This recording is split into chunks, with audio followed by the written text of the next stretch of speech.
جزیرۃ العرب کے سیاسی اور مذہبی حالات بیان کرنے کے بعد اب وہاں کے اجتماعی، اقتصادی اور اخلاقی حالات کا خاکہ مختصراً پیش کرتے ہیں۔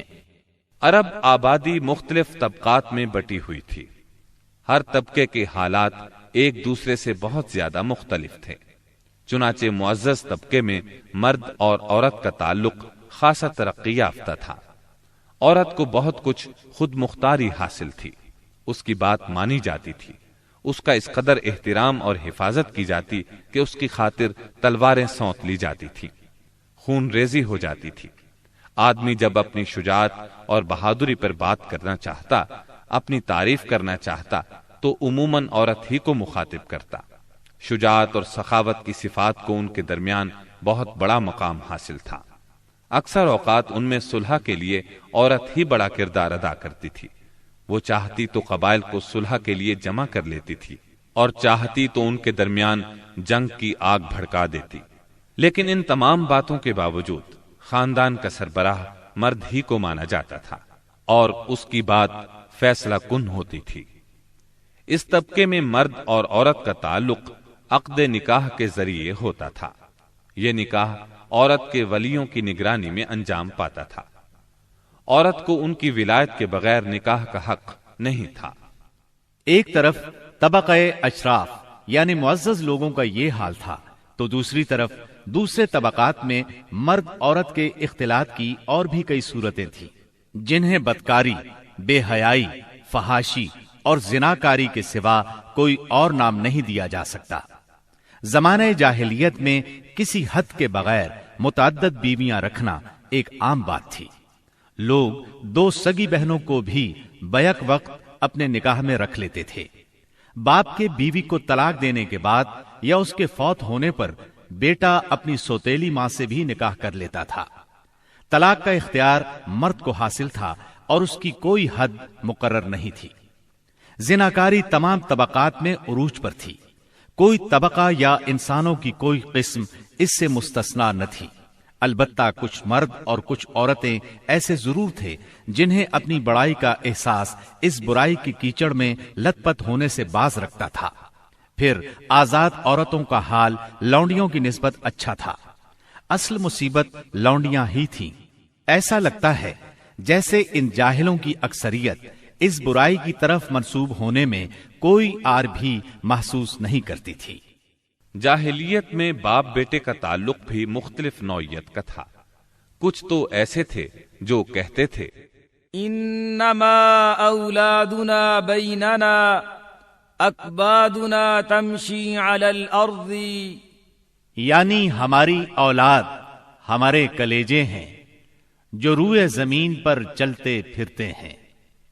جبکہ دوسری طرف کچھ لوگ ایسے بھی تھے جو لڑکیوں کو رسوائی اور خرچ کے خوف سے زندہ دفن کر دیتے تھے اور بچوں کو فقر و فاقے کے ڈر سے مار ڈالتے تھے۔ تاہم یہ کہنا مشکل ہے کہ یہ سنگ دلی بڑے پیمانے پر رائج تھی، کیونکہ عرب اپنے دشمنوں سے اپنی حفاظت کے لیے دوسروں کی بنسبت کہیں زیادہ اپنی اولاد کو بہتر سمجھتے تھے اور اس بات کا احساس بھی رکھتے تھے۔ مطلب یہ کہ مجموعی طور پر ان کی حالت بہت کمزور تھی، عقل سے عاری تھی اور ذلت میں گھری ہوئی تھی۔ جہالت نے ان کو اپنے گھیرے میں لیا ہوا تھا۔ خرافات کا دور دورہ تھا، لوگ جانوروں جیسی زندگی گزار رہے تھے۔ عورت بیچی اور خریدی جاتی تھی، بعض اوقات اس سے مٹی اور پتھر جیسا سلوک کیا جاتا تھا۔ قوم کے باہمی تعلقات کمزور بلکہ ٹوٹے ہوئے تھے۔ رہ گئیں حکومتیں تو ان کو صرف اپنا خزانہ بھرنے سے غرض تھی یا مخالفوں پر فوج کشی کرنے کی فکر۔ اقتصادی حالت بھی خراب تھی، صرف تجارت ان کے نزدیک ضروریات زندگی حاصل کرنے کا سب سے اہم ذریعہ تھی، اور تجارت کے لیے امن و سلامتی کی فضا کا ہونا ضروری ہے، ورنہ تجارتی آمد و رفت نہیں ہو سکتی۔ جبکہ ان کا حال یہ تھا کہ سوائے حرمت والے مہینوں کے امن اور سلامتی کا کہیں وجود نہ تھا۔ یہی وجہ ہے کہ صرف حرمت والے مہینوں میں عرب کے مشہور بازار اوکاز، ذی المجاز اور مجنہ لگتے تھے۔ جہاں تک صنعتوں کا معاملہ ہے تو عرب اس میدان میں ساری دنیا سے پیچھے تھے۔ کپڑے کی بنائی اور چمڑے کی دباغت وغیرہ کی شکل میں جو چند صنعتیں پائی بھی جاتی تھیں وہ زیادہ تر یمن، ہیرا اور شام سے ملے ہوئے علاقوں میں تھی۔ البتہ اندرون عرب گلہ بانی اور کھیتی باڑی کا کسی قدر رواج تھا۔ ساری عرب عورتیں سوت کاٹتی تھیں، لیکن مشکل یہ تھی کہ سارا مال و متاع ہمیشہ لڑائیوں کی زد میں رہتا تھا۔ غربت عام تھی، لوگ ضروری لباس تک سے محروم تھے۔ یہ بات تو مشہور ہے کہ اہل جاہلیت میں کمینی اور رذیل عادات پائی جاتی تھی، عقل کے خلاف باتوں کی بھرمار تھی، تاہم ان میں کچھ پسندیدہ اخلاق بھی تھے۔ ان اخلاق کو دیکھ کر انسان دنگ رہ جاتا تھا۔ نمبر 1، کرم و سخاوت۔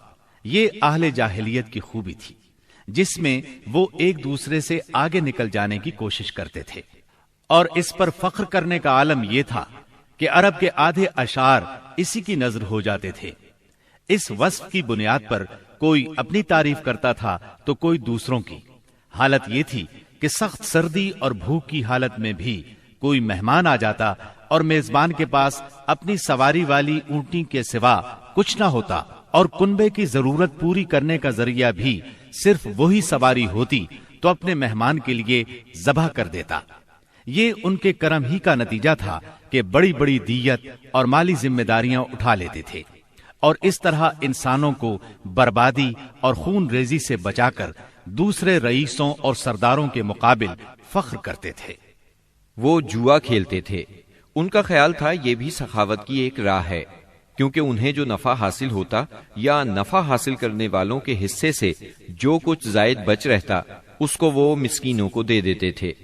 اسی لیے قرآن پاک نے شراب اور جوئے کے نفع کا سرے سے انکار نہیں کیا، بلکہ سورہ بقرہ کی آیت 219 میں فرمایا وَإِثْمُهُمَا أَكْبَرُ مِن نَّفْعِهِمَا، یعنی ان دونوں کا گناہ ان کے نفع سے بڑھ کر ہے۔ نمبر 2، ایفائے عہد یعنی وعدے کا پورا کرنا۔ دور جاہلیت کے اخلاق فاضلہ میں سے ہے۔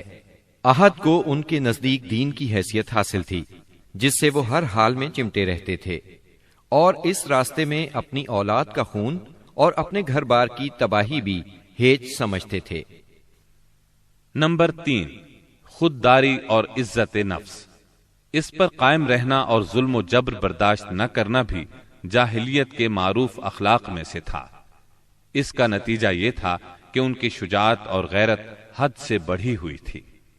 وہ فوراً بھڑک اٹھتے تھے اور چھوٹی سے چھوٹی توہین آمیز بات پر تلوار اور نیزہ اٹھا لیتے تھے، اور نہایت خون ریز جنگ چھڑ جاتی اور انہیں اس راہ میں اپنی جان کی قطعاً پرواہ نہ رہتی تھی۔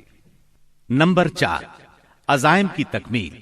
اہل جاہلیت میں ایک خاص بات یہ بھی تھی کہ جب وہ کسی کام کو فخر اور ناز کا ذریعہ سمجھ کر انجام دینے پر تل جاتے تو پھر کوئی رکاوٹ انہیں روک نہیں سکتی تھی۔ وہ اپنی جان پر کھیل کر اس کام کو انجام دے ڈالتے تھے۔ نمبر 5، حلم، بردباری اور سنجیدگی۔ یہ خوبی بھی ان کے نزدیک قابل تعریف تھی، لیکن چونکہ ان میں شجاعت حد سے بڑھ کر تھی، ہر وقت جنگ و جدل پر آمادہ رہتے تھے، اس لیے یہ عادت بہت کم پائی جاتی تھی۔ نمبر 6، بدوی سادگی، یعنی رہن سہن کی الجھنوں اور داؤ پیچ سے ناواقف تھے۔ اس کا نتیجہ یہ تھا کہ ان میں سچائی اور امانت پائی جاتی تھی۔